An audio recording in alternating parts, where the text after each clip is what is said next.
और हम लोग अभी GS3 कवर कर रहे हैं और GS3 में अभी हम लोग इन्वायरमेंट देख रहे हैं। तो इन्वायरमेंट में आज हम लोग दो क्वेश्चन देखेंगे, इन्वायरमेंट इम्पैक्ट असेसमेंट पे और फिर एक रिन्यूएबल एनर्जी पे। तो इन्वायरमेंट इम्पैक्ट असेसमेंट ऑलमोस्ट हर दूसरे साल पूछता ही है, तो इसको आप लोग बहुत अच्छे से देख लीजिए। तो इस पे देखना स्टार्ट करते हैं। और फर्स्ट टू क्वेश्चन अभी लाइव लिखना है हमें, और थर्ड वाला क्वेश्चन जो है ये हमें होमवर्क रहेगा, तो जिसको आप लोग कल करके आना, तो फिर हम लोग लाइव क्लास में डिस्कस करेंगे।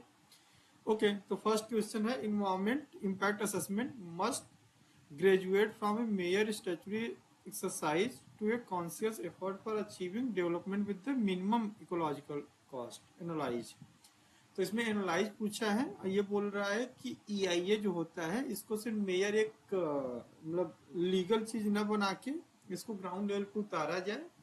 तो इसका हमें बताना पड़ेगा कि सबसे पहले आप इंट्रो में बता दो कि इन्वायरमेंट असेसमेंट होता क्या है, फिर आप दूसरा बताओ कि इसमें मतलब इससे बेनिफिट क्या है, तीसरा इसमें चैलेंज क्या आता है, फिर इसका वे अहेड कि क्या क्या इसमें चैलेंज है तो उसका वे अहेड क्या क्या है। तो इस तरह आप करोगे तो डिमांड पूरी हो जाएगी।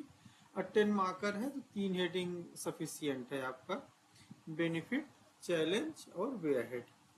ठीक है, सेकंड क्वेश्चन देखते हैं। तो सेकंड है rehabilitation of the human settlement is one of the important environmental impact which always attract the controversy while planning major project. Okay, discuss the measures suggested for the mitigation of this impact while proposing major development project. तो इसमें rehabilitation की बात कर रहा है। जब भी कोई नया प्रोजेक्ट बनता है, चाहे आप कोई ट्राइबल एरिया का ले लो या कहीं पे भी नोएडा वगैरह में ले लो, तो वहाँ पे क्या होता है, जो वहाँ के नेटिव होते हैं, नेटिव मतलब कोई भी ट्राइब्स रह रही या फिर वहाँ के जो विलेजर्स रहते हैं, तो उनको वहाँ से डिस्प्लेस कर दिया जाता है।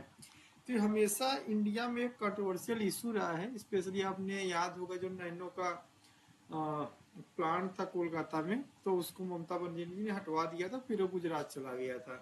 तो हमेशा ये एक इशू रहता है, तो इसी के लिए बोल रहा है।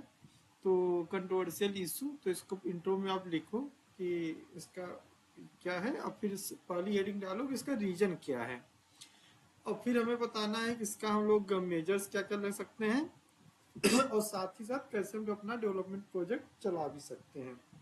और फिर इसमें चैलेंज भी डाल दो, पहले चैलेंज ही डालो, फिर मेजर्स डालो और फिर वे हेड डाल के इसको कंक्लूड कर दो। तो इस तरह हम लोग पूरे डिमांड को फुलफिल कर लेंगे। फिर तीसरा देखते हैं India's target to achieve the net zero emission by 2070। 2070 में हमें नेट जीरो कार्बन मतलब कार्बन न्यूट्रल बनना है 2070 तक।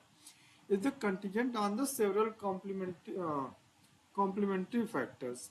Identifying these factors suggests where to reduce the emission intensity of the country. Emission intensity of the country. तो इसमें हमें क्या क्या बताना पड़ेगा। India target to achieve the net zero, तो कंटीजेंट बता दो कि COP26 में जो कि ग्लासगो में हुआ था, कार्बन न्यूट्रल होने की बात कही गई थी बाई 2070। तो इस तरह से आप इंट्रो डालो, फिर इसमें डालो कि identifying these factor suggest the way. तो सबसे पहले आप बताना पड़ेगा कि क्या क्या फैक्टर है जो इसमें दिक्कत पैदा कर रहे हैं।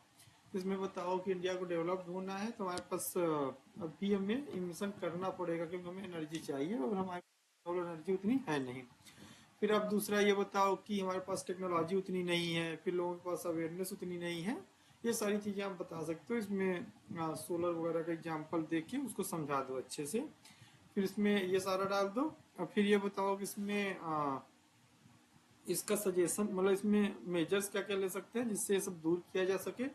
तो R&D वगैरह ज़्यादा कराओ। R&D में से इंडिया में 0.6% ही होता है GDP का, जबकि साउथ कोरिया में कहीं ज़्यादा है, ऑलमोस्ट 5%। तो इस तरह से आप इसको कर लो। तो ऐसे करके और फिर इसमें सजेस्ट मेजर बता दिए, और पहले इशूज बताया, फिर मेजर बताया, फिर इसमें चैलेंज क्या क्या आएंगे, तो ये आप सारा बता दो और उसके बाद कंक्लूड कर दो। तो इस तरह से हमारा ये पूरा हो जाएगा। तो आप लोग प्लीज लिखना, इन दो को अभी लिखना है और बाकी ये आप लोग करके आना, कल हम लोग क्लास में डिस्कस करेंगे। ओके, थैंक्स एवरीवन, जय हिंद, बाय बाय।